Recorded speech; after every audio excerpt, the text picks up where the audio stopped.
Welcome to Imagine Peace, the podcast that invites you on a transformative journey toward a world filled with harmony and understanding. Together, let's ignite the flame of peace within ourselves and radiate it outward so we can have a future where unity prevails.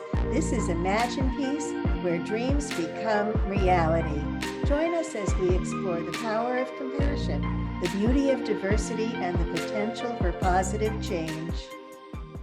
Hi, I'm Marbeth Dunn with 10 Million for World Peace, and I'm so excited today to have a former mentor, an amazing person, David Gershon, who is called the #1 expert on social change.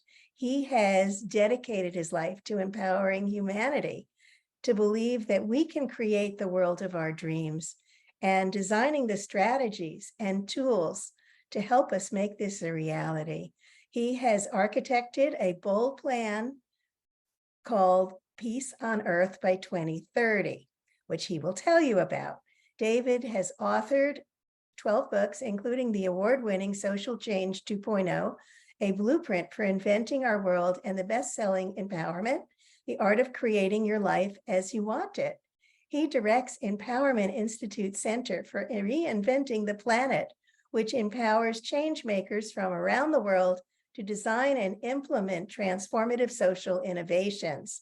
He's lectured at Harvard, MIT, Johns Hopkins, and he's also served as an advisor to the Clinton White House and the UN on empowerment and transformative social change. David, tell us about the work that you're doing now. We're so grateful that you've joined us. Good to be with you, Marbeth, and I love your vision of 10 million people. Was that the number? 10 million people, 7 minutes a day to meditate for world peace. I love that idea. So I wish everyone to participate in this beautiful project of yours. So tell me about myself. Well, I am a keeper of the faith for humanity. I believe in us as a species. I believe in our future, and I have an idea on how we can make it a much, much, much better future. We call it Peace on Earth by 2030. It's a movement, and it is a game that people play, and it helps people to transform their relationship with other people in their lives and in their communities. These 7 actions grew out of my experience of the first Earth Run, where we passed a torch of peace around the world in 1986. And I remember that. Yep. 1 billion people participated through the media and 25 million on the ground. And we worked with 62 countries, 45 heads of state. Wherever the torch of peace went, all wars stopped. And what we saw was that humanity was more amenable to peace on Earth than maybe we have given ourselves credit for as a species. And out of that, these 7 strategies emerged that enable that to happen, which then evolved into the 7 actions of the game and 7 frequencies that complement the actions, which are more of the inner game of the Peace on Earth movement. So that's what we're doing. We've had so far in our pilot over 4 years, 1,500 people play the game in 9 countries and 7 Peace on Earth zones where people are playing the game in that community. And they've taken some 10,000 actions and impacted about 3 million people. And we're now launching it this fall to really see if we can scale up over the next 7 years to 2030. You get 10,000 Peace on Earth zones, 40 million people playing the game. That's the tipping point for humanity to shift into this new consciousness. So if your 10 million people come together, we're going to want to leverage all that good work you're doing. So that's what I'm up to, Marbeth. Well, I'd say that's pretty good. Thank you. So I think you're going to have a wonderful impact on world peace. But what does world peace actually mean to you, David? Specifically, it means a number of things. The game is teaching 7 frequencies or 7 actions. So these are what I think when we start applying these, Peace on Earth becomes the natural outcome. So one of them is how to empower ourselves. Another is the experience of oneness. Another one is the experience of unity. experience of cooperation, the experience of abundance, love, and faith. Those are the 7 actions that you get to practice. When you practice those actions in relationship to others in your life, in your community, peace on earth doesn't actually become the goal, it becomes the natural outcome. So the pathway to peace on earth really is understanding that when you change hearts and minds, and you understand that it all begins from the bottom up, from the individual and the community, this becomes a very natural, obvious way to do this. It's not from the top down. It's not political leadership that's going to transform humanity's trajectory. They will follow once we have laid out the pathway and people are following it. So that's how I perceive what will enable it. What it looks like where we will be by 2030. It looks like the golden age that humanity has been envisioning now for its whole existence. People are in love with one another. They feel a sense of oneness with one another. They feel a sense of unity. They have deep faith in themselves, each other, humanity's evolution, its future. It goes on. But those are some of the dimensions. And each person, when they tune into their heart, can find that vision because it's embedded in each of us. It's part of what it means to be a human being. I love that. Well, we're actually going to be focusing on the leaders. So it's a little different than what you're doing because even though it's the bottom up, we are focusing on the leaders and we're sending peace and intentions for peace to them. Beautiful. But it is coming from the bottom as well.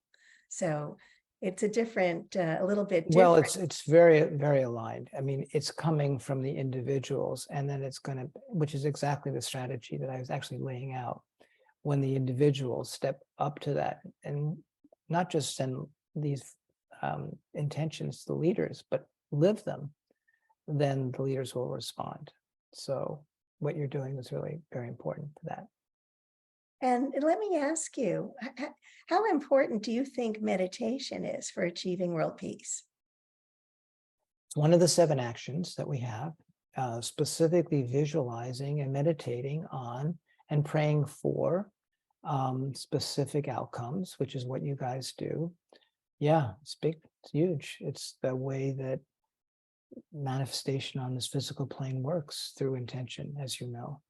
And so, yes, what you're doing is, it's not just the meditation, but it's intention and how you focus mental energy and spiritual energy.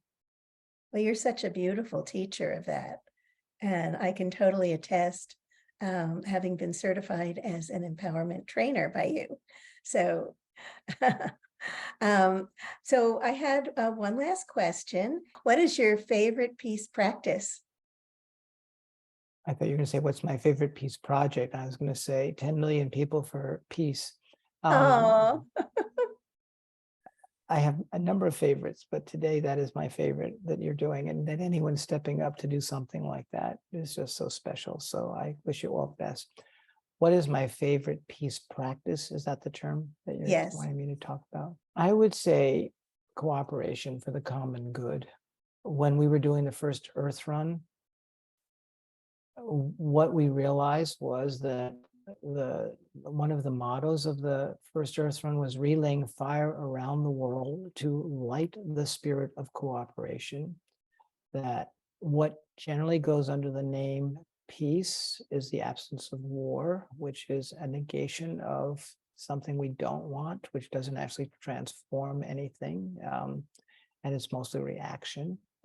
But when you start to build pro-social practices that are moving, or what I would call these unitive practices that are moving humanity in the directions that build the new, then you start to have the possibility of creating another kind of experience for humanity.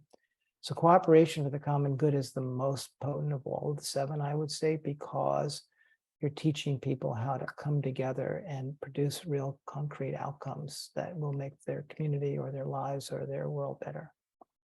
That's beautiful. I love that. So thank you so much. David, how can people reach you? They can visit our website, peace2030.earth. They can play the game. There'll be a round starting again in the fall. We have one starting, well, when this interview is happening over the summer, but there'll be another game starting in the fall. There'll also be opportunities to participate in our Peace on Earth zone trainings, where they might bring this to their community, but they can learn everything they need to know, peace2030.earth. Oh, that's beautiful. Thank you so much for being here with us. And I just want to also give a little plug for 10 million for world peace, because we want you to join us. We want a peaceful planet. So join us at 10 million for worldpeace.org/ well, if you go to the website, just click join. You'll know what to do. 10 million for world peace. Thank you so much.